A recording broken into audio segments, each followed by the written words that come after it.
Wanda kusema Simba umeogopa Yanga? Ya, wametuogopa. Ila sisi yote tunasamee. Mungu awasimamie, awasaidie, lakini sisi uwanjani lazima tuende.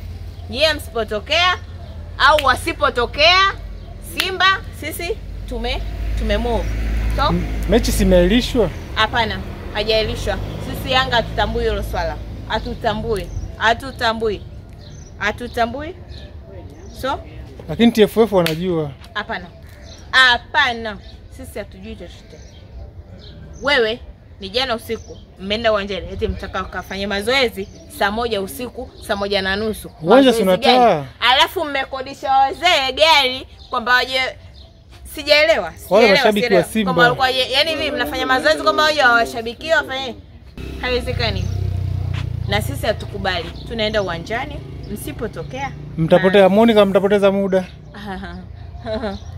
Swala lipo wazi kabisa. Hatuwezi kupoteza muda. Hatuwezi. Na iwezekani. Yanga lakini vivyo natakiwa washukuru Mungu. Tushukuru Mungu kwa kipi? Kama mngefungwa je ingekuaje? Tungefungwa. Au mlikuwa mnaweka 100% mnaenda kushinda? Nyie ndo mnatogopa sie. Sisi hatuna wasiwasi na nyie mpaka sasa hivi ninavyoongea na wewe.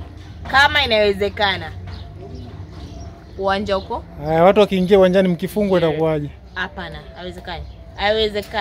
Haiwezekani. Angalau sio kavua fulana yako hiyo. Hapana. Mpaka nimevaa na jamini. Haiwezekani. Hauna kikopochi chenye dela ndani? No.